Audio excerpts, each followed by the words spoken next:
Hi friends, how are you? I hope you all are fine and I welcome you all to my YouTube channel and my name is Tapeshwar है दोस्तों। और ये video मैं आप लोग के special demand पे लेके आया हूँ क्योंकि आप लोग इससे पहले जो मैं एक वीडियो को डाला था बैंकिंग एंड फिनांस से रिलेटेड 5 to अप्रैल का टोटल न्यूज़, ठीक है। तो उसको आप लोगों ने बहुत ही ज़्यादा प्यार दिया और आप लोग ने रिक्वेस्ट किया कि आरबीआई नबार्ड और सेबी से रिलेटेड आरबीआई का नोटिफिकेशंस पढ़ा दो। तो कुछ स्टूडेंट्स रिक्वेस्ट कर रहे थे तो मैं सोचा कि आरबीआई नहीं बल्कि आरबीआई के साथ साथ नबार्ड और सेबी ये तीनों जो रेगुलेटरी बॉडी है इससे रिलेटेड सारा का सारा 5 से लेकर के अप्रैल तक का टोटल न्यूज मैं आपको इस वीडियो में देने जा रहा हूं। तो आप लोग इस वीडियो को देखिएगा और ये वीडियो आपको दोनों एग्जाम्स में काफी हेल्पफुल होंगे, ठीक है। जो चलिए लेट्स स्टार्ट द वीडियो। और रात को बज रहा है दोस्तों 1 बज रहे हैं, तो ये वीडियो आपको लाइव नहीं मिलेगी, रिकॉर्डेड फॉर्म में मिलेगी। सॉरी फॉर डैट, क्योंकि मुझे अभी थोड़ा सा टाइम मिला है, मैं थोड़ा दिन में बिजी हो गया था और मैं सुबह में कुछ और काम करूंगा। मुझे अभी नींद नहीं आ रही थी क्योंकि मुझे भी टेंशन है, आप लोग का एग्जाम्स काफ़ी नज़दीक है। तो ये अभी मैं रिकॉर्ड कर ले रहा हूँ बट इसको मैं ब्रॉडकास्ट करूँगा सुबह 10 बजे या 11 बजे के आसपास में, ठीक है। तो आप लोग उस वीडियो को जरूर देखिएगा और चलिए वीडियो की शुरुआत करते हैं, ठीक है। और जिसे भी पीडीएफ मिले यहाँ पे क्लिक है, पे क्लिक करके आप डायरेक्ट वीडियो सॉल्यूशन देख सकते हैं। चलिए, तो as it is I already told that in this video I will discuss only RBI NABARD and SEBI related important news, ठीक है। तो वेरी इंपॉर्टेंट न्यूज को डिस्कस करेंगे। और हाँ, मैं इस वीडियो में थोड़ा सा फास्ट लेकर के चलूंगा क्योंकि मेरा टारगेट है कि इस वीडियो को 75 मिनट्स होते होते इसको डन कर लेने का, ठीक है। तो आप लोगों को मतलब 75 मिनट्स में इस 3 मंथ्स के टोटल न्यूज आरबीआई सेबी और नबार्ड से रिलेटेड डिस्कस कर दूंगा। तो वीडियो में बने रहिए, ठीक है। और मोस्ट इंपोर्टेंट डिस्कस करेंगे, ठीक है। अपने को 80 में 80 टारगेट नहीं करना है, अपने को क्या टारगेट करना है 50 प्लस, ठीक है। तो ये चीज आप बिल्कुल ध्यान रखिएगा कि ये चैनल आपको 80 में 80 नहीं दिलवा सकता है, आपको 50 प्लस का टारगेट करवा सकता है, ठीक है। तो 80 में 80 के लिए फिर कुछ और भी चैनल को देखने पड़ेंगे बट मेरा मानना है कि 50 प्लस से ही आपका काम हो जाएगा, ठीक है। चलिए, रिजर्व बैंक ऑफ इंडिया जो है कैंसल्ड किया है certificate of registration issued to PC financial services private limited, ठीक है। तो आरबीआई जो है कैंसिल कर दिया है सर्टिफिकेट ऑफ रजिस्ट्रेशन किसका, पीसी फाइनेंशियल सर्विसेज लिमिटेड का। ये किस एक्ट के तहत इसको कैंसिल किया गया है, ठीक है। तो इसका आंसर है दोस्तों reserve bank of India act 1934 के तहत, ठीक है। और अंडर सेक्शन कौन सा सेक्शन के अंतर्गत, तो 45 1IA, ठीक है। तो ये IA है या 1A है, ये मुझे पता नहीं है। और आप लोग जो इसको पढ़िए, ये मतलब है अमेंडमेंट है, तो ठीक है। तो मेरे ख्याल से ये 1A होना चाहिए, ठीक है। और the Reserve bank of India 1934। Let's move to the next. और ये क्या कर रहा था, ये पीसी फाइनेंशियल सर्विसेज, ये जो है चलिए, ये क्या कर रहा था, ये पीसी फाइनेंशियल सर्विसेज जो है ये लेंडिंग ऑपरेशंस कर रहा था, जो कि लेंडिंग ऑपरेशंस कर रहा था ये कैश बिन के जरिए। तो ये भी जो है आरबीआई के नजर पे है, इसको भी रिव्यू किया जा रहा था, ठीक है। आगे बढ़ते हैं। 23 फरवरी 2022 को रिजर्व बैंक ऑफ इंडिया जो है डायरेक्टेड किया है सर्टेन एनबीएफसी को to mandatory implement core financial solutions by 30 सितंबर। तो 30 सितंबर किस ईयर तक जो है, सो एनबीएफसी को, तो एनबीएफसी से रिलेटेड आप लोग जरूर पढ़ लीजिएगा जो भी इंटरव्यू दे रहे हैं, क्योंकि इससे रिलेटेड सेबी में 2 क्वेश्चन पूछे गए थे। ये बात मैं बार बार बोलता होता हूँ, जब भी एनबीएफसी देखता हूँ तो मुझे याद आ जाते हैं कि सेबी में पूछा गया था। तो आप कभी भी इंटरव्यू देने जाते हैं तो एनबीएफसी वर्सेज बैंक पढ़ के जाइए, तो ये जो है इंपॉर्टेंट टॉपिक है, ठीक है। तो ये सब आपको आना चाहिए, एनबीएफसी वर्सेज बैंक, ठीक है। तो इस पर मैं एक अलग वीडियो बनाऊंगा, मैं अभी लिख के रख लिया हूँ, ठीक है। तो ये इम्प्लीमेंट करेगा कोर फाइनेंशियल सॉल्यूशंस बाय 30 सितंबर किस ईयर तक, ठीक है, नॉन बैंकिंग फाइनेंशियल कंपनीज। तो ये जो है करेगा 30 सितंबर 2025 तक, ठीक है। तो ये याद रखना चाहिए, ठीक है। Directed certain non bank financial companies to mandatory implement, ठीक है। Next, Reserve bank of India जो है कैंसल किया है लाइसेंस मंथन अर्बन कोऑपरेटिव बैंक, ठीक है, जलना महाराष्ट्र को, तो किस एक्ट के अंतर्गत जो है सो इसको कैंसिल किया गया है? तो ये आपको मैं बार बार बोलता हूँ कि जनरली बैंक का जो 90% केसेज में लाइसेंस कैंसिल होता है वो बैंकिंग रेगुलेशंस एक्ट 1949 के तहत होता है, ठीक है। तो नेशनलाइजेशन इसी एक्ट के अंतर्गत हुआ था बैंकों का। आगे बढ़ते हैं। Reserve bank of India emerge as a dash buyer, कौन से नंबर पे बायर है? Of gold among the world central bank, ठीक है। तो ये जो है दोस्तों ये सेकेंड नंबर पे है। तो रिजर्व बैंक ऑफ इंडिया के किस नंबर पे है? Emerge as a gold buyer में, ठीक है। तो और ये देख लीजिए कि आरबीआई कितना बाय किया है, तो 77.5 मीट्रिक टन जो है बाय किया इन 2021 में। और एज पर gold hub India's officials gold reserve is the ninth largest in the world, ठीक है। तो ये 9th लार्जेस्ट है, तो इसको भी आप याद रखिए, ठीक है। और among the world bank the central bank of Thailand is the largest buyer, ठीक है। तो गोल्ड का जो लार्जेस्ट बायर है कौन सा है? वो थाईलैंड है, ठीक है। तो ये भी याद रखिए। चलिए आगे देखते हैं। आपको बता दिया हूं कि ये 5 से लेकर के अप्रैल तक का इंपॉर्टेंट न्यूज है। आज फरवरी 2022 के according reserve bank of India जो है एक्सटेंडेड किया है deadline for non banking financial companies को वो कंप्लाई विथ 1 मिनट, ये मेरा स्पेक्ट्रल्स जो है थोड़ा सा क्लीन करना पड़ेगा, मुझे अच्छे से दिख नहीं रहा।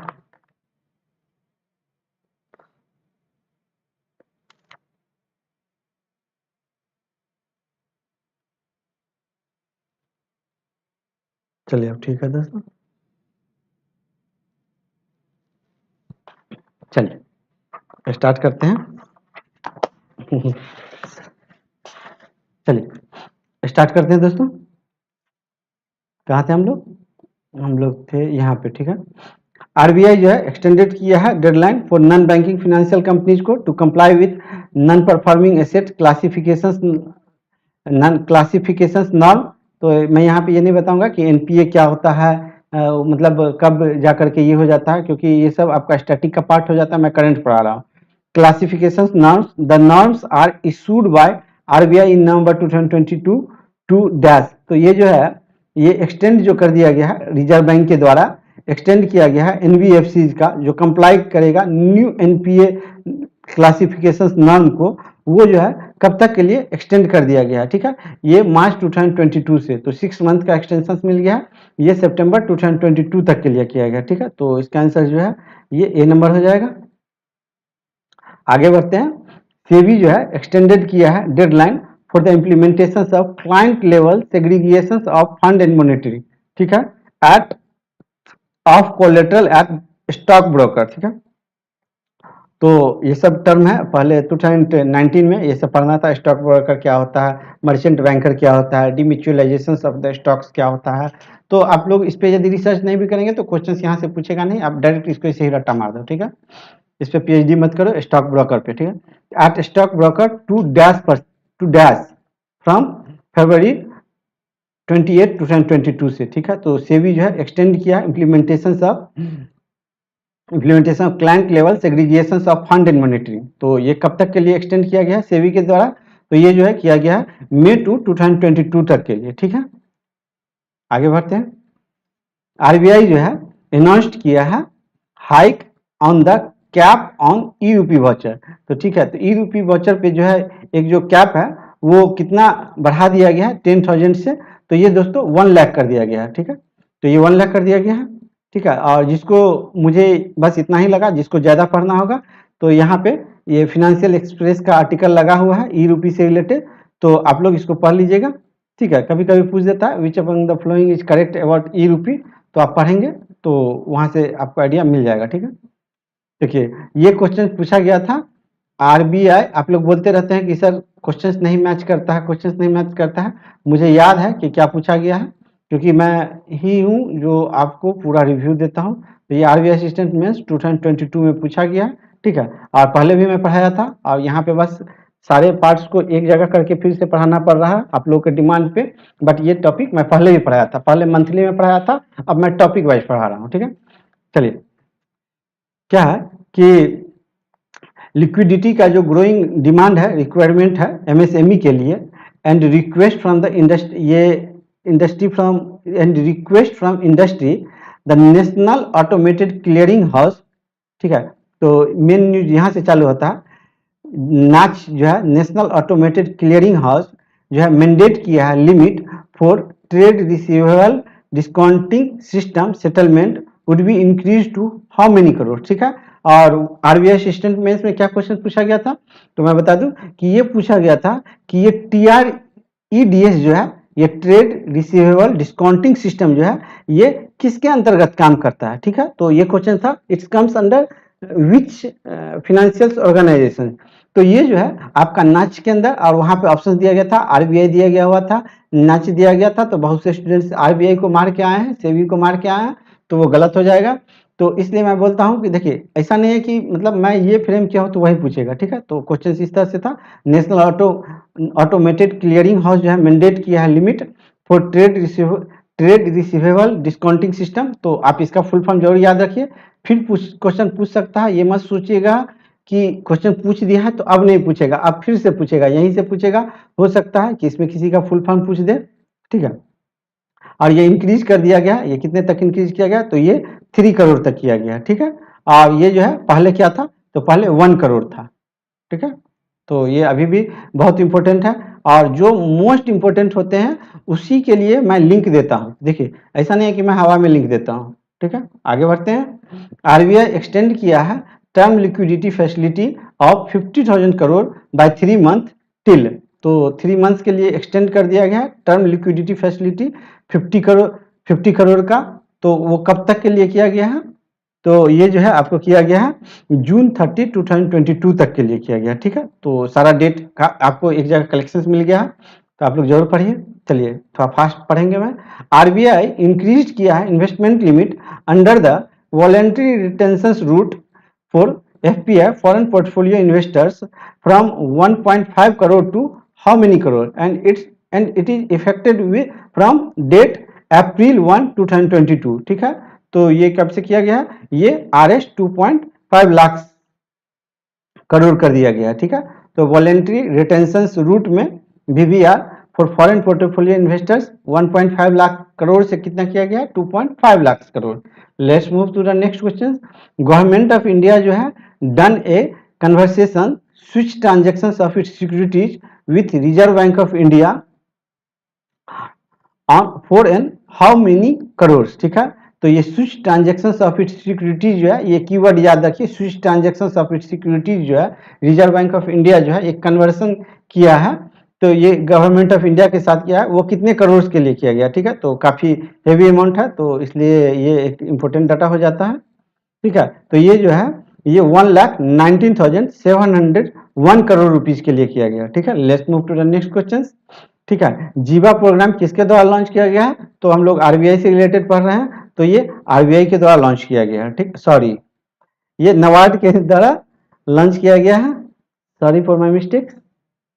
हम लोग तीनों का न्यूज पढ़ रहे हैं, ठीक है। तो ये नबार्ड से रिलेटेड, इसको नबार्ड से लॉन्च किया गया है क्योंकि हम लोग अभी पढ़ रहे हैं आरबीआई, नबार्ड और सेबी, ठीक है। तो ये जीवा प्रोग्राम किसके द्वारा लॉन्च किया गया है, ये नबार्ड के द्वारा किया गया है। नेक्स्ट मूव क्वेश्चन, ठीक है। The stock exchange which has received SEBI node for trade in electronic gold receipt. तो ये इससे पहले भी पढ़े थे बैंकिंग एंड फाइनेंस के न्यूज में, और ये यहाँ पे भी पढ़े हैं। तो ये जो है ये बॉम्बे स्टॉक एक्सचेंज है, तो ये रिपीटेड क्वेश्चन है, दोनों जगह रिपीट हो गया है, ठीक है। आगे देखते हैं कौन सा ऑर्गेनाइजेशन जो है, कौन सा रेगुलेटरी बॉडी जो है वो साइन किया है MOU with the centre for development of advancement computing CDAC के साथ, ठीक है। वो क्या करेगा, बूस्ट करेगा collaboration in cyber security and allied sector. तो ये कौन सा है, तो ये जो हमारा है ये सिडवी है, ठीक है। तो सॉरी मैं यहाँ पे सिडवी लिखना भूल गया था, तो आप ये जान लो कि यहाँ पे सिडवी का भी न्यूज है। चलिए कोई नहीं, आगे से मैं लिख दूंगा, ठीक है। आगे देखते हैं, देखिए रिजर्व बैंक ऑफ इंडिया जो है इशूड किया है, Reserve bank of India issued किया है RBI regulatory framework for micro finance loan directions 2022 will be effective from which date. तो ये जो है इफेक्टिव है, किस डेट से इफेक्टिव है, तो ये जो है अप्रैल 1, 2022 से इफेक्टेड है, ठीक है। अप्रैल 1, 2022 से इफेक्टिव है रिजर्व बैंक ऑफ इंडिया, ठीक है। अब जो है ये देख लीजिए, रिजर्व बैंक ऑफ इंडिया जो है ये, अच्छा ये चीज पूछा गया था आपका, ये शायद सीडीबी में मैं इस क्वेश्चंस को देखा था, ठीक है। सीडीबी में एक क्वेश्चन पूछा गया था, पर्सनलाइज्ड लोन करके पूछा गया था, तो ये 3 लाख तक होता है, कुछ इस टाइप का था, ठीक है। तो RBI regulatory framework for micro finance loan direction, तो ये जो है ये इफेक्टेड होगा कब से, अप्रैल 1 2022 से होगा, ठीक है। तो ये सब डाटा याद होना चाहिए क्योंकि आपका 21 मई को ही एग्जाम्स हैं, ठीक है। और ये इसमें क्या होगा कि ये regulatory framework for micro finance loan में कि इसमें जो है कोलेटरल फ्री लोन दिया जाता है हाउस होल्ड को having annual house hold income up to 3 lakh. Name the state which has signed a pact with NABARD to increase fish production, ठीक है। तो फिश प्रोडक्शन किस स्टेट के साथ पैक्ट हुआ है, तो ये जो है उड़ीसा के साथ हुआ है, ठीक है। तो चलिए आगे बढ़ते हैं, ठीक है। नाबार्ड का हेडक्वार्टर मुंबई है और गोविंदा राजू भाई चिंतालाला जो है इनके चेयरमैन है, ठीक है। देखिए उस फिनेंशियल रेगुलेटरी का नाम बताना है जो कि अपग्रेड किया है version cloud native intellect quantum core banking solution, ठीक है। तो ये किस रेगुलेटरी बॉडी के द्वारा किया गया है, ये cloud native intellect quantum core solution, ठीक है। तो ये कीवर्ड को याद रखिए, इंटेलेक्ट क्वांटम कोर सॉल्यूशन, तो ये किसके द्वारा किया गया, तो ये जो हमारा दोस्तों ये आंसर होगा, ये आरबीआई के द्वारा किया गया, ठीक है। आगे बढ़ते हैं, रिजर्व बैंक ऑफ इंडिया जो है एग्जेम्प्ट किया है अर्बन कोऑपरेटिव बैंक को from how much percent cap, ठीक है। मतलब एक कैप मतलब एक लिमिट जो था वो उसको जो है वो एग्जेम्प्ट कर दिया, मतलब छूट दे दिया गया है for their investment in the umbrella organisation, ठीक है, कि वो कहीं पे भी अपना इन्वेस्टमेंट कर सकता है, तो ठीक है। तो ये जो है कितना परसेंट है, तो ये जो है हमारा 10% है, ठीक है। और एक चीज मैं बता दूं, देखिए ये रिजर्व बैंक ऑफ इंडिया जो है छूट दिया है कोऑपरेटिव बैंक का, तो कोऑपरेटिव बैंक का आप स्ट्रक्चर्स देख लीजिए, ठीक है। ये किसके लिए किया है, तो ये कीवर्ड याद रखिए, ये अर्बन के लिए किया है, ठीक है। तो देख लीजिए अर्बन किधर है, तो ये मैं आरबीआई के वेबसाइट से लगा दिया हूँ, ठीक है। तो कॉपी पेस्ट करके मार दिया हूँ, तो टीचर लोगों को कॉपी पेस्ट करके पढ़ाने में बहुत मजा आता है, लेकिन स्टूडेंट्स को उतने ही दिक्कत होते हैं, ठीक है। तो ये मैं दुख दर्द आप लोग का जानता हूँ कि हम लोग को बहुत अच्छा लगता है कॉपी पेस्ट करके पढ़ाना, बट आपको उतना ही डिफिकल्ट पड़ता है। बट ऐसा नहीं है कि हम लोग भी कॉपी पेस्ट करके पढ़ाते हैं, हम लोग भी खास के मैं बहुत ही वर्क करके पढ़ाता हूँ। मैं पहले खुद 2 बार पढ़ता हूँ, फिर रिडिफाइन करता हूँ, फिर सेक्शंस बनाता हूँ, तब जाके पढ़ाता हूँ। ऐसा नहीं है कि मतलब बस कॉपी पेस्ट मारते गया। मैं इस न्यूज को चाहता तो 15 मिनट मैं इसी को ले लेता, मतलब बस मुझे 2 मिनट्स में I have to finish this news, ठीक है। तो देखिए ये जो अर्बन कोऑपरेटिव वाला है इस सेक्शंस के लिए रूल लगाया गया, ठीक है। और ये जो सेक्शन है ये साइड वाला और ये साइड वाला इस पे ये लागू नहीं होगा, ठीक है। तो ये चीज थोड़ा सा आप माइंड मैप में रखिएगा कि ये इस पोर्शन के लिए लागू होगा। Let's move to the questions, ठीक है।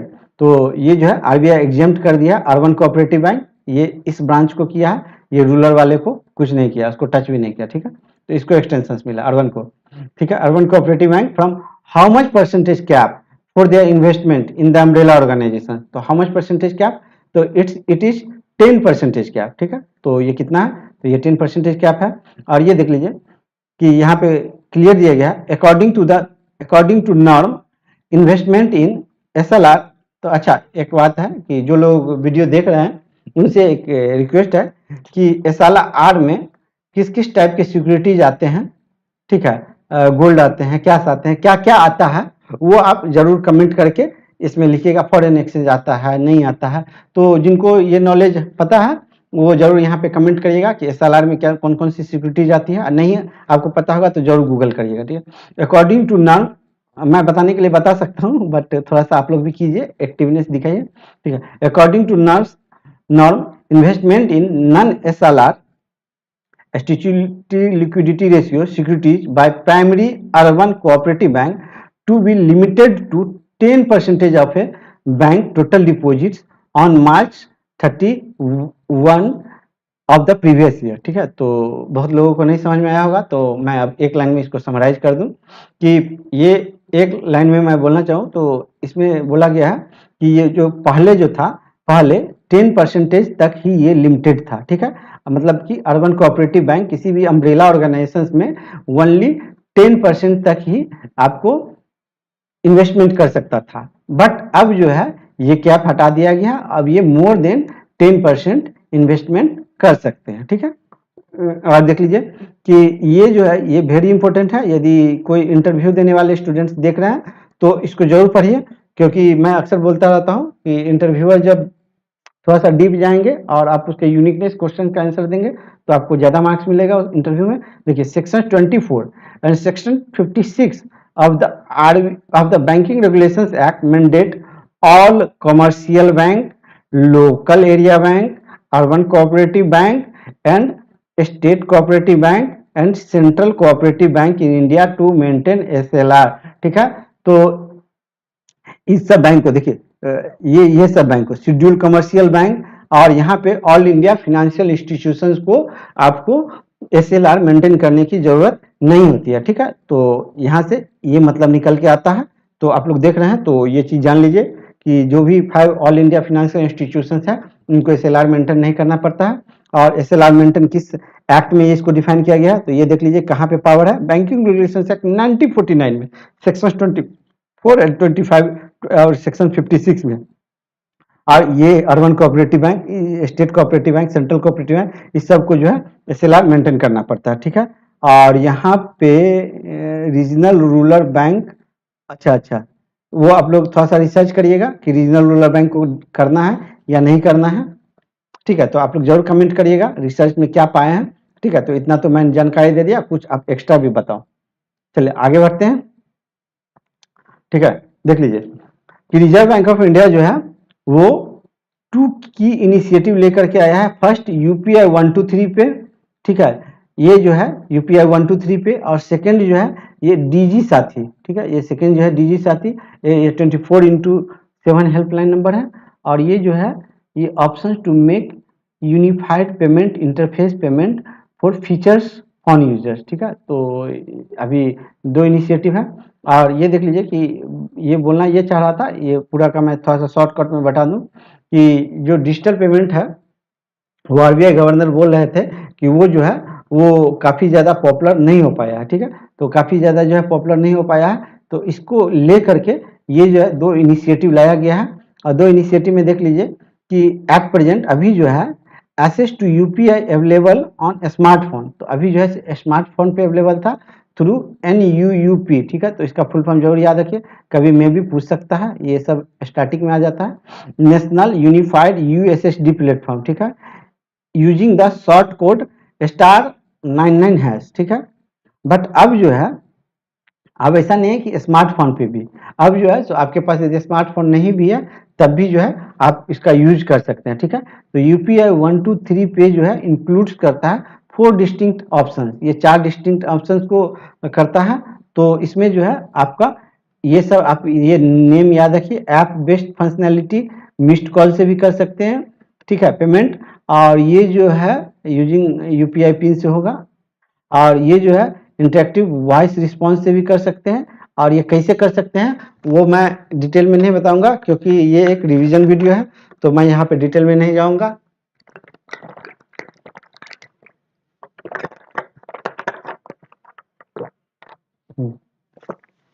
और ठीक है, ये प्रॉक्सिमिटी साउंड बेस्ड पेमेंट है।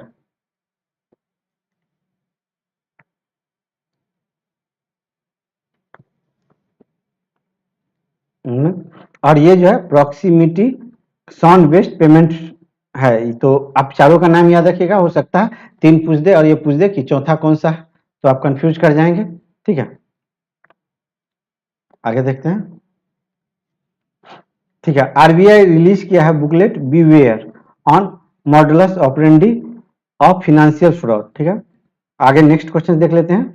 RBI इशूड किया है इंटरेस्ट इक्वलाइजेशन स्कीम। ठीक है, तो इंटरेस्ट इक्वलाइजेशन स्कीम किसके द्वारा इशू किया गया है, तो RBI के द्वारा इशू किया गया है। ठीक है, आगे देख लीजिए कि सेबी जो है रेज किया पब्लिक डेप्ट investment limit via UPI to 5 lakh. पहले क्या था, तो पहले 2 लाख था, अब इसको जो है ये 5 लाख कर दिया गया है।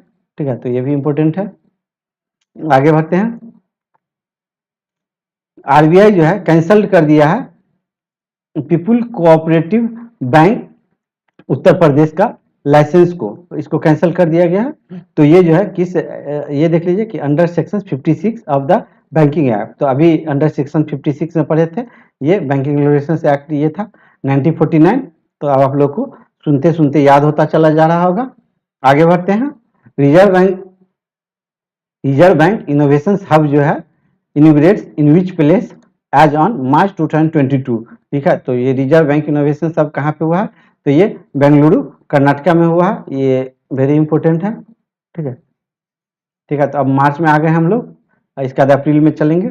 ठीक है, और ये जो है ये सेटअप होता है सेक्शन 8 कंपनी। सेक्शन 8 कंपनी को क्या बोलते हैं? नॉन प्रॉफिट ऑर्गेनाइजेशन भी बोलते हैं हम लोग।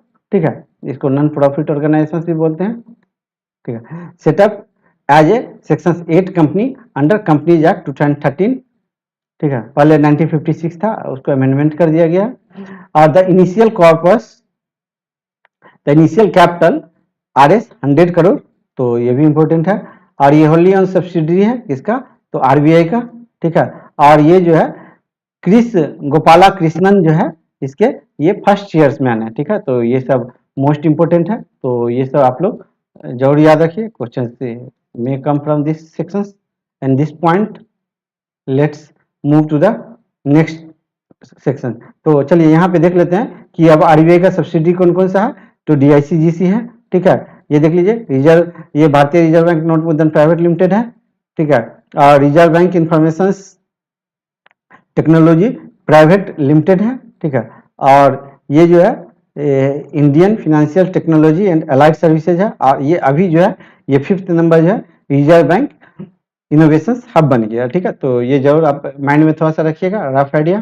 ठीक है, नाबार्ड एलोकेट्स किया है कितना crore financial assistance to Orissa. ठीक है, तो 4013 मीन्स 4013 करोड़। ठीक है, उड़ीसा के लिए फाइनेंशियल असिस्टेंस दिया है। ठीक है, चलिए अब हम लोग आ गए हैं RBI के सर्कुलर में।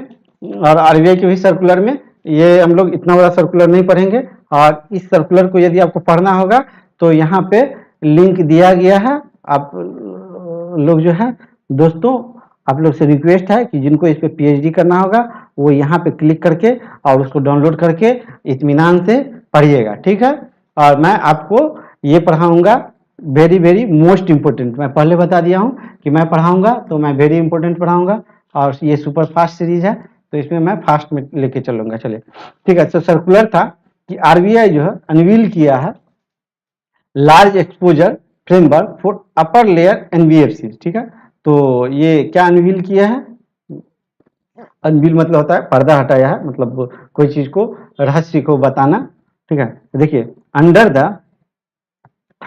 द लार्ज एक्सपोजर फ्रेमवर्क, तो LEF का फुल फॉर्म याद रखिए, लार्ज एक्सपोजर फ्रेमवर्क। ठीक है, तो देखिए इसमें क्या होता है under the large exposure framework. तो देखिए लार्ज, इसमें आपको ये सब नहीं पढ़ना, ये सब आप पढ़ने लगेंगे तो 3 to 4 पेज में ये मतलब सब सेक्शंस में ये सब दिया गया। तो यहाँ से वेरी वेरी मतलब हमको लग रहा है कि 5% चांस है यहाँ से क्वेश्चन छूटने का, और इस लाइन से क्वेश्चन छूटने का चांस है 90%। ठीक है, तो अपना टारगेट हमेशा 90% पे होता है। ठीक है, तो under the large exposure framework the sum of all exposure value of a bank, all exposure value of a bank to a counter party or a group of connected counter party. ठीक है, तो जो exposure value है, exposure value का definition जो है, इसमें exposure value में क्या क्या आता है वो ये इस सब जगह पे डिफाइन किया गया। ठीक है, तो उसको नहीं पढ़ना है हम लोग को। कंटेंट तो, और ये is defined as a large exposure framework. तो देखिए लार्ज एक्सपोजर फ्रेमवर्क में क्या होता है कि जो आपका जो एलिजिबल कैपिटल बेस है वो इक्वल और एवब होता है 10% से। ठीक है, तो ये जो 10% है इसको आपको याद रख लेना है। ठीक है, तो इसको आपको जो है सो रिमेंबर कर लेना है। बस यही एक इंपॉर्टेंट न्यूज अपने को आपको बताना था कि लार्ज एक्सपोजर फ्रेमवर्क में क्या होता है कि ये 10% of the bank eligible capital, और बैंक का एलिजिबल कैपिटल क्या है? ये टायर 1 कैपिटल है। ठीक है, जो कि स्पेसिफाइड है सेक्शन 5.3 में, उसको भी नहीं पढ़ना है। ठीक है, तो बस आप अपने को इतना याद रखना कि लार्ज एक्सपोजर फ्रेमवर्क में क्या होता है। तो लार्ज एक्सपोजर फ्रेमवर्क जो है डिफाइंड होता है, उसमें जो है सो 10% का जो 10% और मोर एलिजिबल बैंक कैपिटल जो है इसमें इन्वेस्ट होता है, ये इक्वल होता है। बस आप याद रखो कि 10% और इक्वल, बस इतना आप याद रखोगे तो काम आपका निकल जाएगा, ठीक है। और देखिए common equity ratio, common equity ratio जो है ये जो है common equity ratio NBFC upper layer के लिए shall maintain common equity ratio tier 1 capital of at least 9% of risk weighted assets, ठीक है। तो ये कॉमन इक्विटी रेशियो कितना होना चाहिए, at least 9% of risk weighted asset, ठीक है, इसके लिए एनबीएफसी अपर लेयर के लिए, ठीक है। तो हम लोग एनबीएफसी अपर लेयर की बात कर रहे हैं इसके लिए, तो ठीक है। तो यहाँ पे दो डाटा याद लिखना, लार्ज एक्सपोजर में क्या होता है, तो लार्ज एक्सपोजर में आपका 10% of the bank eligible capital base जो है सो इसमें रखा जाता है, ठीक है। आगे बढ़ते हैं, ठीक है। अपने को चलिए ये जो 10% का जो एक्सपोजर बेस है, ये जो है आपको या तो काउंटर पार्टी और या group of connected counter party मतलब या तो एक आदमी या 3, 4, 5 इस तरह से मिल करके कोई काउंटर पार्टी है उसको, ठीक है। तो आगे देखते हैं, और ये डाटा आपको याद होना चाहिए, ये टेबल में भी क्वेश्चंस कहीं से एक पूछा जा सकता है, ठीक है। तो 2-3 बार आप पढ़ेंगे तो टेबल का कुछ डाटा आपके माइंड में फिट हो जाएगा, ठीक है। देखिए इंफ्रास्ट्रक्चर फिनांस कंपनी जो है, infrastructure finance company IFC infrastructure finance company जो है ये सिंगल काउंटर पार्टी है, तो ठीक है। तो ये देख लीजिए कि NBFC upper layer other than infrastructure finance company, other than infrastructure finance company में जो सिंगल काउंटर पार्टी है उसके लिए ये जो है एनबीएफसी का अपर लेयर जो है ये सिंगल काउंटर पार्टी में ये जो है ये 20% होता है, और एडिशनल होगा मतलब 5% जो है जब बोर्ड अप्रूव कर देंगे तब एडिशनल 5% हो सकता है, और additional 5% if exposure towards it's infrastructure और लॉन इन्वेस्टमेंट, ठीक है।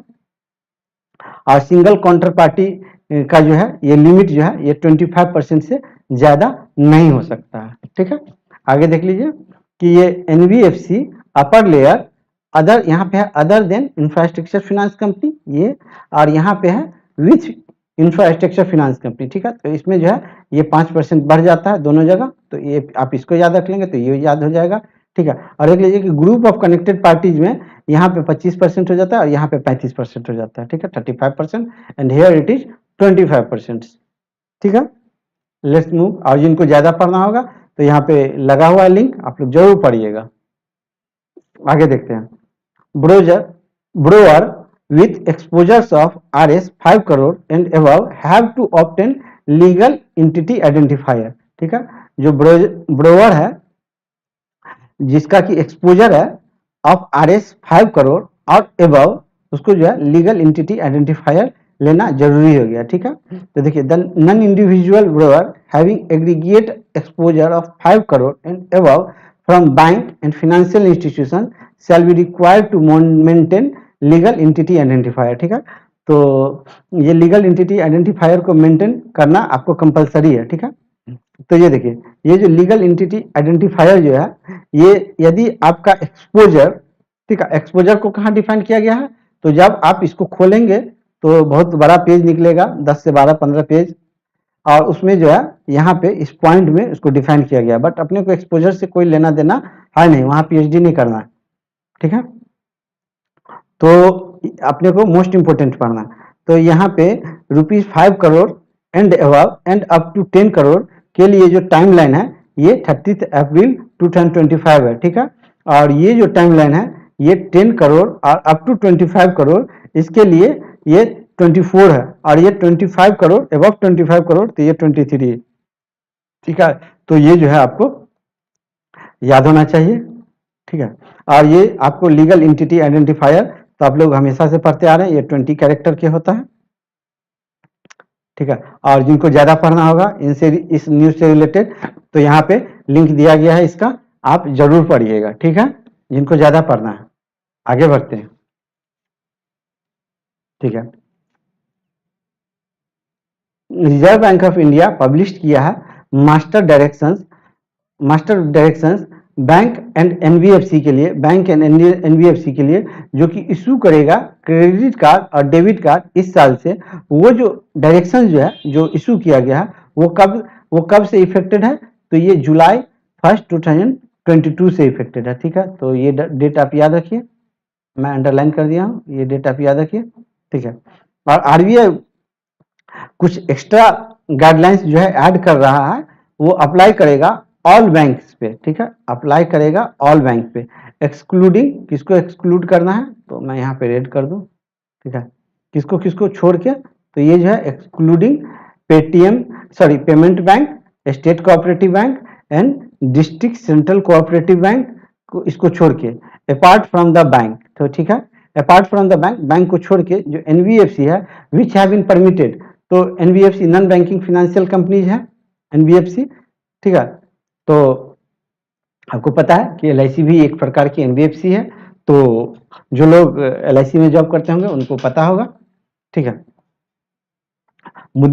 अच्छा चलिए, उतना स्टैटिक में नहीं जाना चाहिए, मैं रोक नहीं पाता हूँ, स्टैटिक की तरह भागने लगता हूँ, चलिए ठीक है। तो apart from the bank NBFC have been permitted to RBI to issue credit card and will also be allowed to follow central bank guidelines, ठीक है। और इसके लिए क्या है कि ठीक है, तो आरबीआई एनबीएफसी को अलाउ करेगा, बट आपको जो है पहले सेंट्रल बैंक का गाइडलाइन मीन्स आरबीआई का गाइडलाइन पहले फॉलो करना है।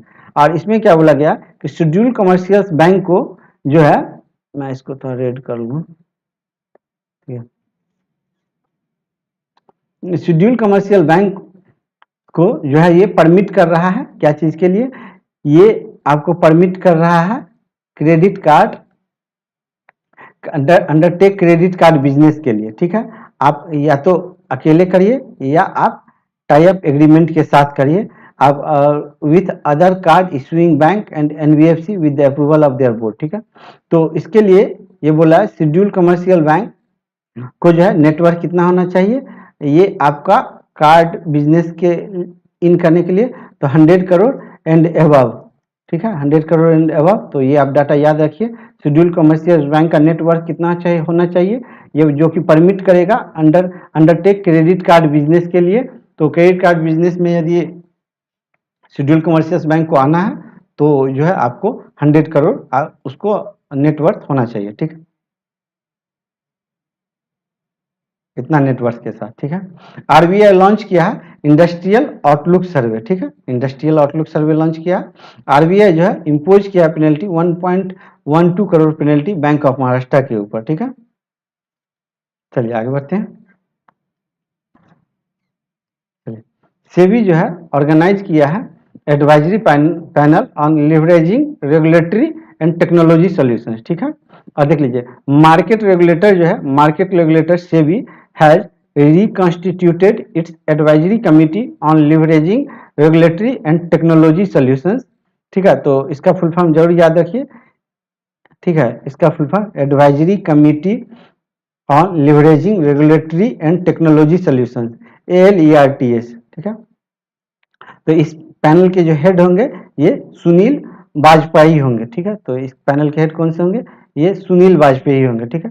तो सेबी जो है रिकॉग्नाइज किया है advisory panel on leveraging regulatory and technology solution, ठीक है, रेगुलेटरी एंड टेक्नोलॉजी सॉल्यूशन, ठीक है। तो उसके हेड कौन है,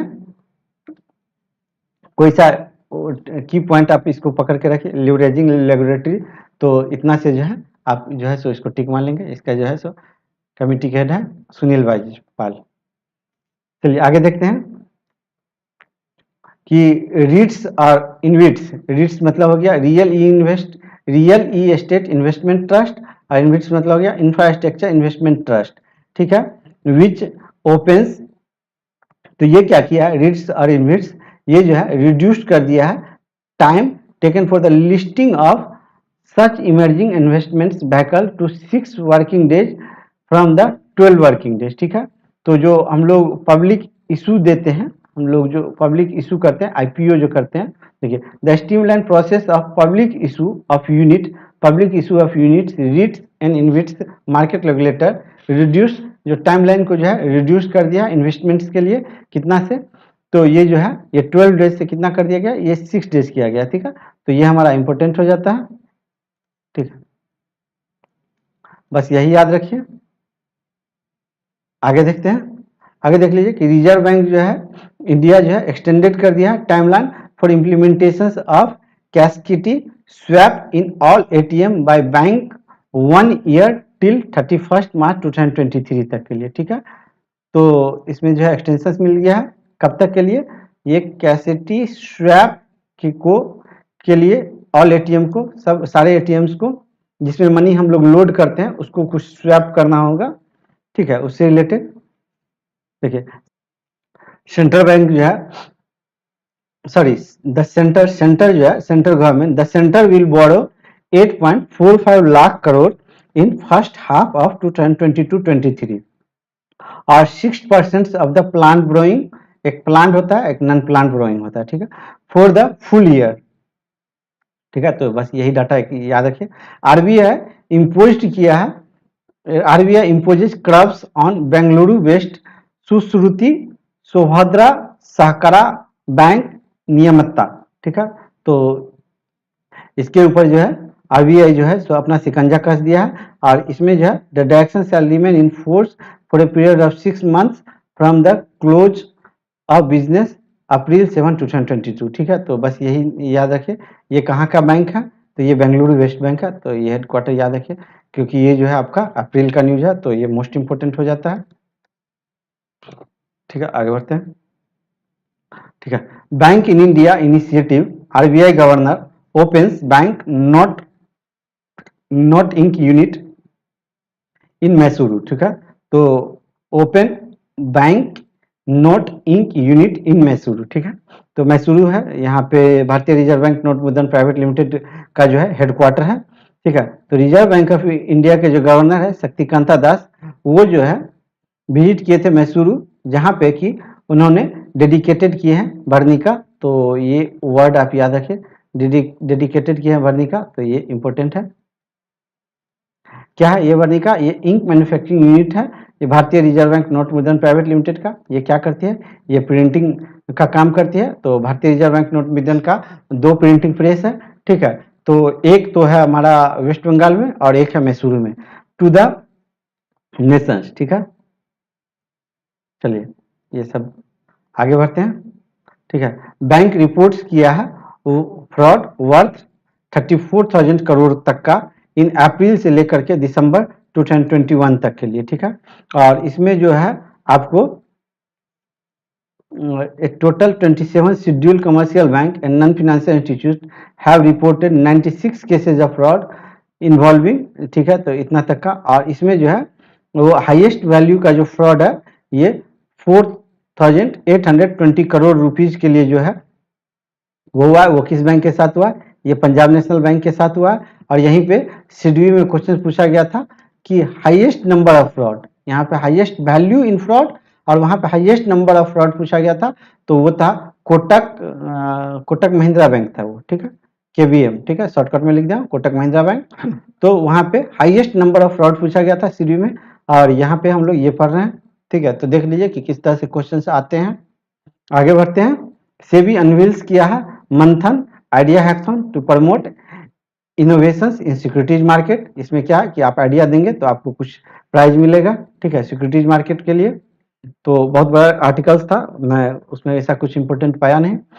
कैपिटल मार्केट रेगुलेटर सेबी जो है, इसको काट दीजिए, सेबी इम्पोज किया है penalty total 25 lakh on 5 entities indulging in non genuine trade in illiquid stock options on BSE, ठीक है। तो बस ये ऐसे हाई फाई वाला न्यूज है, इसमें ऐसा कुछ है नहीं, था तो मैं इसको डाल दिया था, तो इसको ऐसा कोई जरूरी नहीं है, यहाँ से क्वेश्चन ऐसा कुछ फ्रेम नहीं हो रहा। चलिए, सेबी जो है इंट्रोड्यूस्ड किया है a new document to replace power of attorney for the purpose of pledging and repledging of stock for margin purposes, ठीक है। तो सेबी जो है इंट्रोड्यूस्ड किया क्या, एक न्यू डॉक्यूमेंट जो कि रिप्लेस करेगा power of attorney for the purpose of pledging and repledging of stock for margin purposes, ठीक है। और इसको जो है इट इज कॉल्ड डीमेट डेविड प्लेज्ड इंस्ट्रक्शन, ठीक है। तो ये जो है ये जो है ये आपका इंपॉर्टेंट है, ठीक है। तो इसमें फुल फॉर्म पूछा जा सकता है, तो फुल फॉर्म याद रखिएगा, डीमेट डेविड pledged instructions, demat David pledged instruction which will come into effect from July 1, ठीक है, which will come into effect from July 1। चलिए आगे बढ़ते हैं। सेबी जो है, security exchange board of India, SEBI जो है in its board meeting held in Mumbai approved among others and amendment of, ठीक है, तो सेबी जो है ये अमेंडमेंट किया है। क्या अमेंडमेंट किया? तो ये SEBI collective investment schemes regulation, ठीक है, तो आपको पता है रूल होता है, रेगुलेशंस होता है, ठीक है, और एक्ट होता है, ठीक है, तो ये सब मैं आप लोग कभी कभी गूगल जरूर करिएगा कि रूल का मतलब, रूल में क्या डिफरेंस है, रेगुलेशंस में क्या डिफरेंस है, एक्ट में क्या डिफरेंस है, तो ये सब आप करिएगा तो थोड़ा सा अंडरस्टैंडिंग आपका बढ़ता चलेगा, ठीक है। मैं बताने के लिए तो बता सकता हूँ, बट मेरा टारगेट है 75 minutes. 1999 to strengthen the regulatory framework for collective investment schemes in line with mutual fund regulations to remove regulatory arbitrage, ठीक है। तो आर्बिट्रेज क्या होता है आप लोग पढ़ लीजिएगा, गूगल करिएगा। आर्बिट्रेज होता है, हेजिंग होता है, तो ये सब फिनेंशियल टर्म है, अक्सर इंटरव्यू में पूछे भी जाते हैं, तो ये सब आपको ये पता होना चाहिए, ठीक है। तो चलिए आगे बढ़ते हैं। देख लीजिए, collective investment management company and its group associate shareholder to be will be restricted to 10% shareholding, ठीक है। तो अपने को ये याद रखना है, ठीक है, ये इसी न्यूज के लिए मैं इतना आपको पढ़े जा रहा था, ठीक है। देखिए, कलेक्टिव इन्वेस्टमेंट मैनेजमेंट कंपनी में जो है, जो ग्रुप एसोसिएट बोर्ड जो है ऑल्सो अप्रूव्ड किया है amend in the securities exchange board of India, ये जो है लोडर LODR लोडर रेगुलेशंस है 2015 का, उसमें भी अमेंडमेंट किया गया है, ठीक है। तो ये LODR और ये ICDR, ठीक है, ये LODR और इशू कैपिटल, ये कुछ था फुल फॉर्म, मैं मेरे दिमाग से निकल रहा है अभी, ठीक है। तो लोडर और ये ICDR, ठीक है, तो ये दोनों पहले 2019 के सेबी के सिलेबस में था, अब नहीं है, तो ये सब काफ़ी इम्पोर्टेंट टॉपिक है, तो इसका थोड़ा सा आपको पढ़ना चाहिए, अच्छे से जानना चाहिए इसके बारे में, ठीक है, क्योंकि ये पहले सेबी के सिलेबस में था, हो सकता है फिर से रिपीट कर दिया जाए, ठीक है।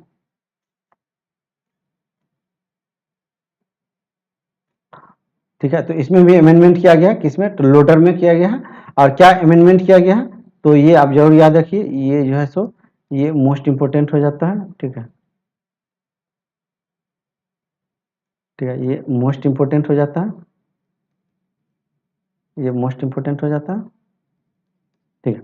देखिए, the existing threshold limit for simplified documents has been revise from 2 lakh to 5 lakh for securities. जब आप सिक्योरिटीज को हेल्ड करते हैं, तो उसमें जो है आपको ये रिवाइज कर दिया गया है 2 लाख से 5 लाख तक, जब आप सिक्योरिटीज हेल्ड करते हैं फिजिकल फॉर्म में, ठीक है, और जब आप डिमेटेरियलाइज्ड फॉर्म में करते हैं तो ये 5 लाख से 15 लाख कर दिया गया, ठीक है। तो इस सारे टर्म्स को याद रखना चाहिए, और जो अननेसेसरी मैं अंडरलाइन किया हूँ इसको मैं हटा देता हूँ, ठीक है, ठीक है, ताकि आपको याद करने में दिक्कत ना हो, ताकि आपका नज़र जाए वहीं पे जहाँ पे आपको याद करना चाहिए, ठीक है। चलिए, उतना ही पढ़ना था, चलिए, ठीक है, ये और ये, ठीक है, ये भी इम्पोर्टेंट है। आगे बढ़ते हैं।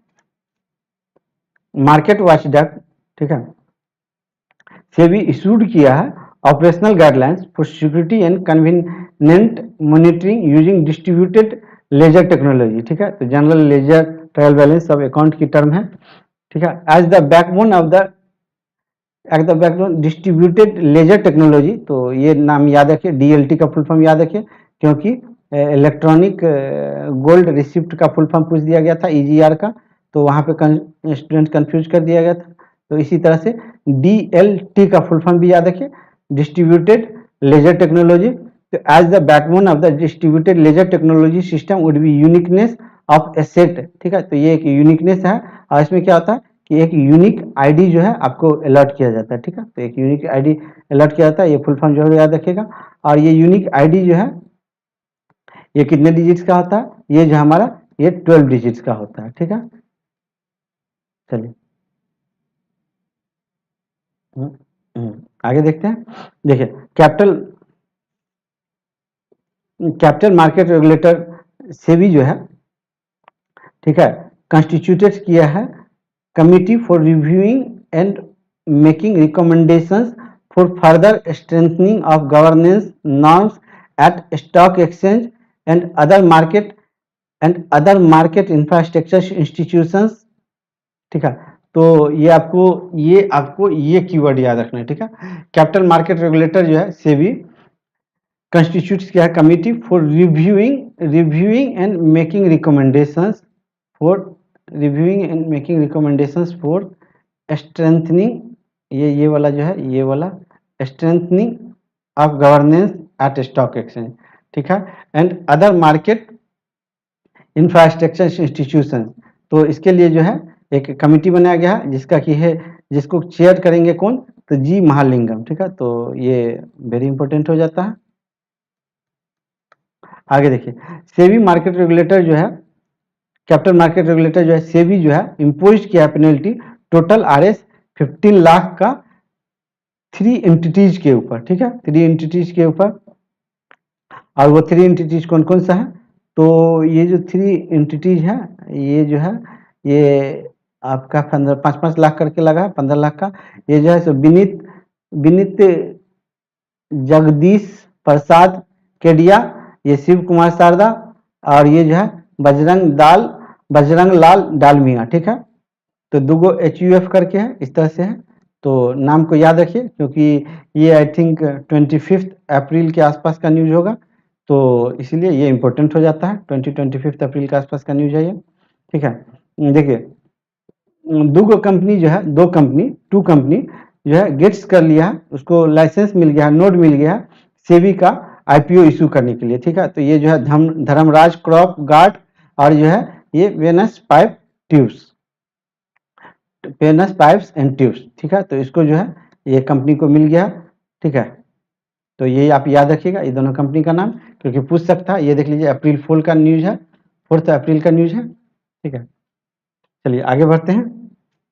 आगे देख लीजिए कि RBI जो है ये आपका रिसेंट वाला डाटा है। मैं फरवरी में भी हुआ था एक बार मॉनेटरी पॉलिसी, तो उसको मैं हटा दिया हूँ, और ये अप्रैल वाला है, तो इसको आपको याद रखना है, ठीक है। RBI जो है first by monthly monetary policy जो है ये का रिपोर्ट जो है जारी किया है। और इसका जो हाईलाइट है इसमें देख लीजिए कि यहाँ पे जो रेपो रेट है ये अनचेंज्ड है 4%, ठीक है। और जो लोग देख रहे हैं तो थोड़ा सा आप लोग को पता होना चाहिए कि रेपो रेट इंक्रीज होता है तो क्या होता है, और उसका इकोनॉमी पे क्या इफेक्ट पड़ता है, इन्फ्लेशन पे क्या इफेक्ट पड़ता है, ठीक है। इन्फ्लेशन को बढ़ाने के लिए रेपो रेट कम करते हैं या ज्यादा करते हैं, तो ये सब थोड़ा सा गूगल में करते चलिएगा, ठीक है। तो रेपो रेट जो है अनचेंज्ड है 4%, और marginal standing facility and bank rate वो भी रिमेन अनचेंज्ड है 4.25%, ठीक है। और जो है आगे देख लीजिए कि GDP ग्रोथ प्रोजेक्शंस जो है ये फिनेंशियल ईयर 2023 के लिए स्लैश कर गया है। तो ये RBI के अकॉर्डिंग जो है फिनेंशियल ईयर 2023 के लिए स्लैश कर दिया है ये 7.2% फ्रॉम 7.8। तो 7.8 से जो है इसको स्लैश मतलब नीचे कर दिया गया, डाउन कर दिया गया, ठीक है। और देख लीजिए कि इन्फ्लेशन फोरकास्ट जो है ये 5.7% से फिनेंशियल ईयर 3 के लिए फ्रॉम 4.5 से, ठीक है। तो ये इन्फ्लेशन फोरकास्ट है, आपको पता है 4 + -2, ठीक है। तो ये RBI का इन्फ्लेशन टारगेट होता है, फिक्स होता है, ठीक है। चलिए ये जो है हमारा वेरी अब कितना बार वेरी लिखे, ठीक है। तो ये वेरी इंपॉर्टेंट है, तो इसको आप लोग जरूर पढ़िएगा, ठीक है। ये वेरी इंपॉर्टेंट है, ठीक। RBI जो है RBI रिस्टोर किया है लिक्विडिटी एडजस्टमेंट फैसिलिटी कॉरिडोर, और ये इंट्रोड्यूस किया है, क्या इंट्रोड्यूस किया, तो ये इंट्रोड्यूस किया है स्टैंडिंग डिपॉजिट फैसिलिटी, ठीक है। तो इसका फुल फॉर्म आपको याद होना चाहिए, एसडीएफ। इसका फुल फॉर्म कहाँ दिया गया है, 1 मिनट, यहाँ पे दिया गया, देखिए। तो ये चीज़ दिया गया, standing deposit platform, standing deposit facility, ठीक है। तो ये स्टैंडिंग डिपॉजिट फैसिलिटी इसका फुल फॉर्म है, याद रखिएगा। इंट्रोड्यूस किया है एसडीएफ एज ए फ्लोर 3.75%। तो ये कितना है, ये 3.75% है, ये भी इंपॉर्टेंट है, as a part of liquidity management, ठीक है। तो चलिए इस न्यूज को पूरा एनालिसिस करते हैं अच्छे से। मैं थोड़ा देर के लिए अदृश्य हो जाता हूँ। देखिए एसडीएफ जो है, standing deposit facility will be a tool, ये टूल है, ठीक है, जो कि ऑब्जर्व करेगा excess liquidity from the system. ये लिक्विडिटी को आपको ऑब्जर्व करता है, ठीक है, from the system, and will have the ability to observe longer term liquidity, ठीक है। तो लॉन्गर टर्म लिक्विडिटी को जो है ऑब्जर्व करता है। तो स्वाभाविक बात है कि जब लिक्विडिटी को ऑब्जर्व करेगा तो इन्फ्लेशन जो है हमारा नीचे जाएगा, ठीक है, ठीक है। तो देख लीजिए कि आरबीआई जो है कंटिन्यूएशन किया है टुवर्ड्स द लिक्विडिटी मैनेजमेंट के लिए। ये जो है LF liquidity adjustment facility corridor has introduced the standing deposit facility eight 3.75%। तो इसका क्या रेट है स्टैंडिंग डिपॉजिट फैसिलिटी का, ये 3.75% है। ये भी आप याद रखिए। और ये जो है आपको ये भी याद रखिए, ये पॉइंट पूछ सकता है कि which among the following statement is true about standing deposit facility. तो the collateral free facility of SDF standing deposit facility strengthen the operating framework. तो ये जो है ये कोलेटरल फ्री फैसिलिटी है, आपको कोई भी चीज को गिरवी रखने की जरूरत नहीं है, ठीक है। आगे देख लीजिए, ये जो इंट्रोड्यूस किया है ये 3.75% पे जो है सो इंट्रोड्यूस किया गया है। और एमएसएफ जो है ये 4.25% है, ठीक है। यहाँ पे हम लोग पढ़े थे एमएसएफ, देख लीजिए यहाँ पे देख लीजिए मार्जिनल स्टैंडिंग फैसिलिटी, यहाँ पे हम लोग पढ़े थे 4.25%। तो वही चीज यहाँ पे भी है। चलिए आगे बढ़ते हैं। देखिए ये मैं डिफरेंट न्यूज़पेपर से काट काट के लगा दिया हूँ ताकि आपको दिक्कत ना हो, कॉपी पेस्ट कर दिया हूँ। देखिए गवर्नर शक्तिकांता दास जो है बोला, ठीक है, कि ये जो स्टैंडिंग डिपॉजिट फैसिलिटी है, कहा है कि स्टैंडिंग डिपॉजिट फैसिलिटी जो है उसका जो रेट है ये 3.75% है। और ये जो है ये हमेशा 0.25% बिलो द रेपो रेट, ठीक है। और ये 5% लोअर द एमएसएफ, ठीक है। तो आप जो है आप ऐसे भी आप टिक लगा सकते हैं कि रेपो से हमेशा 0.25 सॉरी रेपो से हमेशा 0.25% कम होगा, ठीक है। तो यदि पूछे और भूल भी जाओ तो आपको यदि रेपो रेट याद है तो वहां से आप टिक मार सकते हो एमएसएफ से 0.5%, ठीक है। देखिए ये भी पॉइंट बहुत इंपॉर्टेंट है, ठीक है। सारे इंपॉर्टेंट पॉइंट्स को ही कट करके लगाया हूं मैं कि स्टैंडिंग डिपॉजिट फैसिलिटी जो है ये रिप्लेस किया है fixed rate reverse repo rate को, ठीक है, as the floor of the liquid adjustment facility corridor को, ठीक है। आगे देखिए role of standing deposit facility, ठीक है। तो क्या रोल है कि देखिए इसका जो मेन पर्पस है वो रिड्यूस करेगा excess liquidity of RS 8.5 lakh crore in the system and control inflation, ठीक है। तो ये जो है आपको कंट्रोल करेगा इन्फ्लेशन को, ठीक है, कंट्रोल करेगा इन्फ्लेशन को। और इन 2018 आरबीआई जो है सॉरी सेंट्रल गवर्नमेंट जो है the amended section 17 of the RBI Act empowered the reserve bank of India to introduce standing deposit facility, ठीक है। तो ये इसको पावर कहाँ से मिला है, ये आरबीआई एक्ट सेक्शन 17 से मिला है, ठीक है। तो इसको भी इस लाइन को भी याद रखिएगा, ठीक है। चलिए इधर मैं कोई ऐसा इम्पोर्टेंट, अच्छा हाँ ये आपको मैं पहले बता दिया था कि विदाउट कोलेटरल है ये। तो ये सारे चीज को पढ़िए आप, पीएचडी इस पे करने की जरूरत है, पूछ सकता है आरबीआई के एग्जाम्स में और किसी भी एग्जाम्स में, क्योंकि आपको पता है कि पिछले बार जो है कटअप सीजीसीपीओ का काफी लो गया था किसका, जनरल अवेयरनेस का, ठीक है। और ओवरऑल कटअप की बात नहीं कर रहा हूँ, ठीक है। आगे चलिए आगे देखते हैं, आप लोग इसको थोड़ा सा पढ़ लीजिएगा, मैं मेन पॉइंट को रिवाइज कर दिया हूँ, पॉज करके पढ़िएगा। ठीक है। आरबीआई एक्सटेंड किया है, आरबीआई एक्सटेंड किया है स्टैट्यूटरी लिक्विडिटी रेशियो होल्डिंग, ठीक है। ये held to maturity, holding in held to maturity, held to maturity है, कहाँ लिखा हुआ है, यहाँ लिखा हुआ देखिए, ये हेल्ड टू मेच्योरिटी है कैटेगरी टिल मार्च 2022 तक के लिए, ठीक है। एक्सटेंड कर दिया है एसएलआर होल्डिंग, ठीक है। तो इसका ये क्या, held to maturity category by 1 year till March 2022, ठीक है। तो ये मार्च 2022। और earlier in September central bank has increase the limit of SLR holding under HTM held to maturity category to 22% from previous. ये इतना से जो है सो इतना कर दिया गया था, उसको जो है ये एक्सटेंड कर दिया गया है। मतलब ये बोलना ये चाह रहा है कि एचटीएम कैटेगरी में, हेल्ड टू मेच्योरिटी कैटेगरी में जो आपका जो एसएलआर है ये 22% रहेगा। कब तक? ये मार्च 2022 तक, ठीक है। और नेट डिमांड टाइम लायबिलिटी, तो ये चीज बोलना चाह रहा है, ठीक है। आगे बढ़ते हैं, ठीक है। देखिए इस पे एक आरबीआई का सर्कुलर भी था, ठीक है। ये मार्च 2022 तक जो है आपको 22% रहने वाला है। तो इस पे एक सर्कुलर भी था, 1 मिनट, हाँ ये देख लीजिए, ये सर्कुलर था, ठीक है।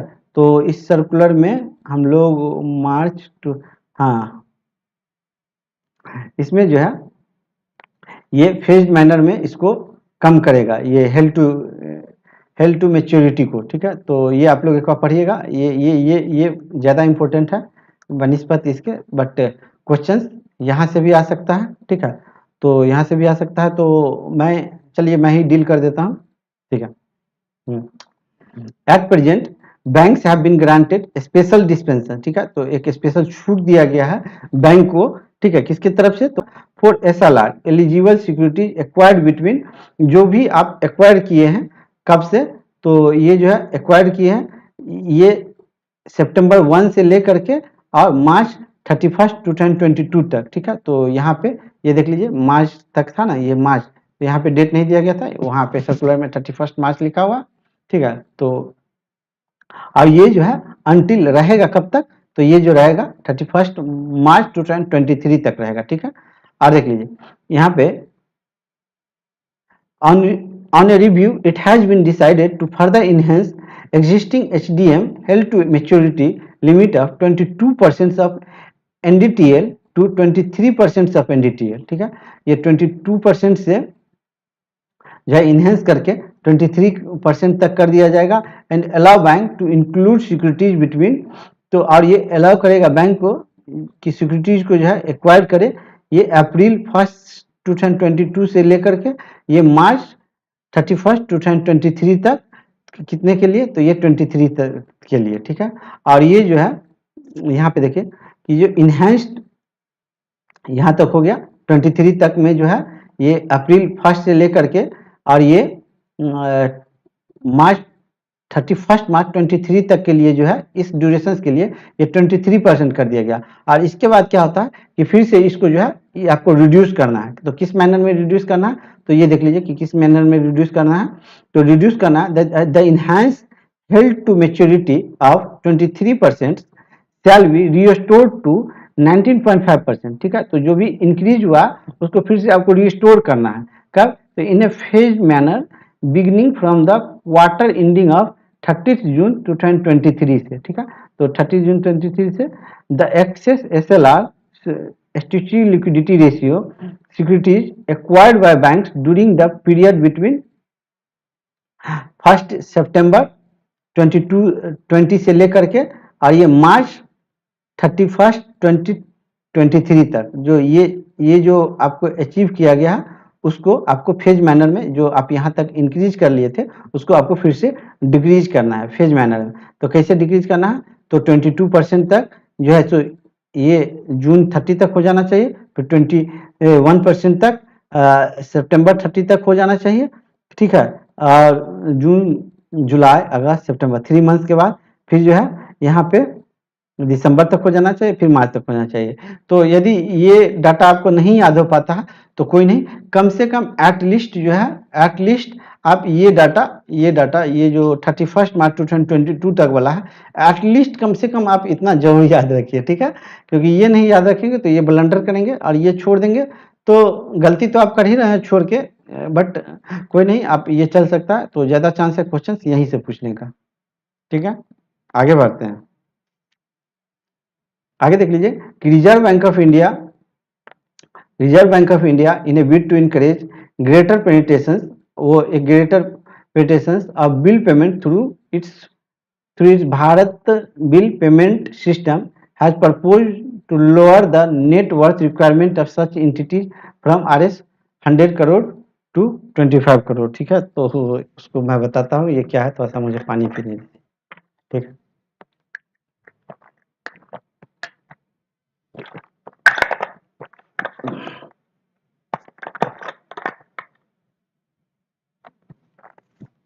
चलिए देखिए, रिजर्व बैंक ऑफ इंडिया जो है, जो बिल पेमेंट गेटवे है, जैसे फोन पे है, मोबीक्विक है, तो ये सब जो पेमेंट गेटवे है उसके लिए जो है आपको जो वर्थ चाहिए, जो कैपिटल चाहिए, उसको रिड्यूस कर दिया गया है। ठीक है, तो ये चीज बोलना चाह रहा है कि Bharat bill payment system has lowered the worth requirements of such entities from 100 crore to 25 crore. ठीक है, तो अब आपको जो है सो भारत बिल पेमेंट से यदि कोई बिल पेमेंट गेटवे लेना है तो ये करना होगा, और इससे क्या होगा कि this will mean that launching payment app will be easier. ठीक है, तो जैसे और भी कंपटीटर जैसे गूगल पे, फोन पे, इसका और भी कंपटीटर्स मार्केट में आ सकता है। ठीक है, तो ये जो डाटा है आपका, ठीक है, मैं इसमें डिलीट कर दूं अननेसेसरी को।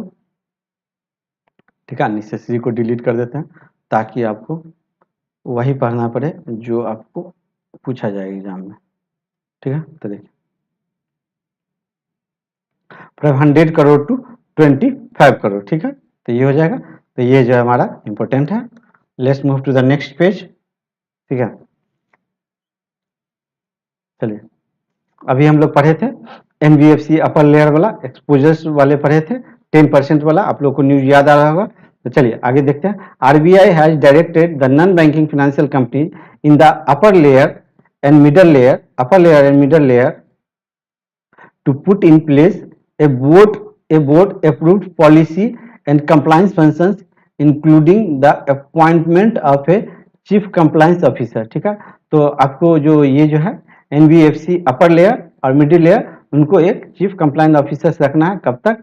ये अप्रैल 1 23 और अक्टूबर 1 2023 तक के लिए। ठीक है, तो अपर लेयर वाले को जो है पहले रखना, अप्रैल तक के लिए, अप्रैल तक रख लेना, और ये इसको यहाँ तक रख लेना। ठीक है, तो ऐसा कोई मोस्ट इम्पोर्टेंट न्यूज ये मुझे लग नहीं रहा, तो इसको मैं हटा देता हूँ। ठीक है, बट आपको जान लेना चाहिए। ठीक है,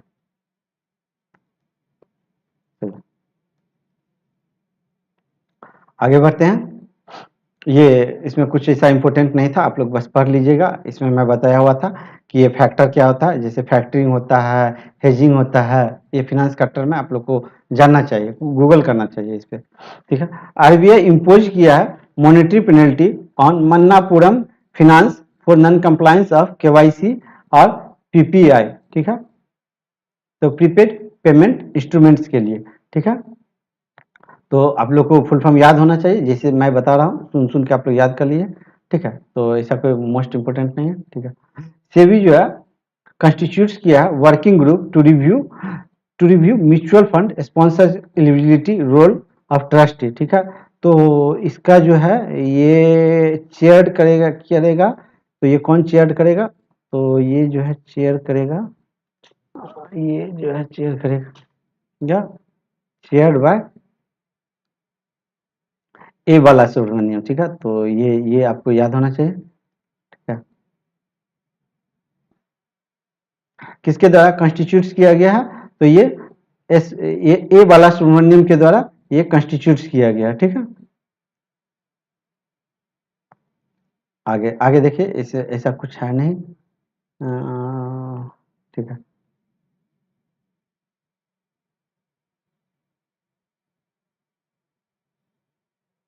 ठीक है, आगे बढ़ते हैं। चलिए, तो ये दाइंड हो गया, तो कोई नहीं, आप लोग को वीडियो कैसा लगा आप लोग जरूर बताइएगा। ठीक है, और इसका भी एक बार नाम पढ़ लीजिएगा आप लोग, ऐसे ये पूछने का चांस बहुत ही कम है, ये यही पूछा जाएगा तो ठीक है। तो चलिए मैं आ जाता हूँ। तो चलिए, जिन लोगों को वीडियो अच्छा लगा ज़रूर लाइक करिएगा, और नेक्स्ट वीडियो रिपोर्ट कमिटी और किसी रिलेटेड इंटरनेशनल ऑर्गेनाइजेशंस किसी भी टॉपिक पे, ये 3 मंथ से रिलेटेड आपको चाहिए वीडियो, तो आप लोग ज़रूर कमेंट में बताइए कि आप लोगों को कौन सी वीडियो चाहिए, और ताकि मैं जल्दी से जल्दी उस वीडियो को दे सकूं, क्योंकि सर पे है आरबीआई ग्रेड बी का एग्जाम, तो मुझे भी प्रेशर है कि मैं कितना जल्दी आप लोगों को सारा का सारा क्वेश्चन करवा दूं। और आपको कोई क्वेरी है तो आप यहाँ पे कर सकते हैं, आप हमें सपोर्ट करने के लिए इस पे आप गूगल पे, फोन पे, पेटीएम जो करना है आप कर सकते हैं, ठीक है। और टेलीग्राम चैनल से जुड़े रहने के लिए यहाँ पे क्लिक कर दीजिएगा और चैनल से जुड़ जाइए, क्योंकि मैं जनरली पीडीएफ वहीं पे डालता हूँ, छोटे मोटे अपडेट्स को वहीं पे डालता हूँ। तो चलिए फिर मिलेंगे नेक्स्ट वीडियो में, तो तब तक के लिए बाय, फिर मिलेंगे नेक्स्ट वीडियो में।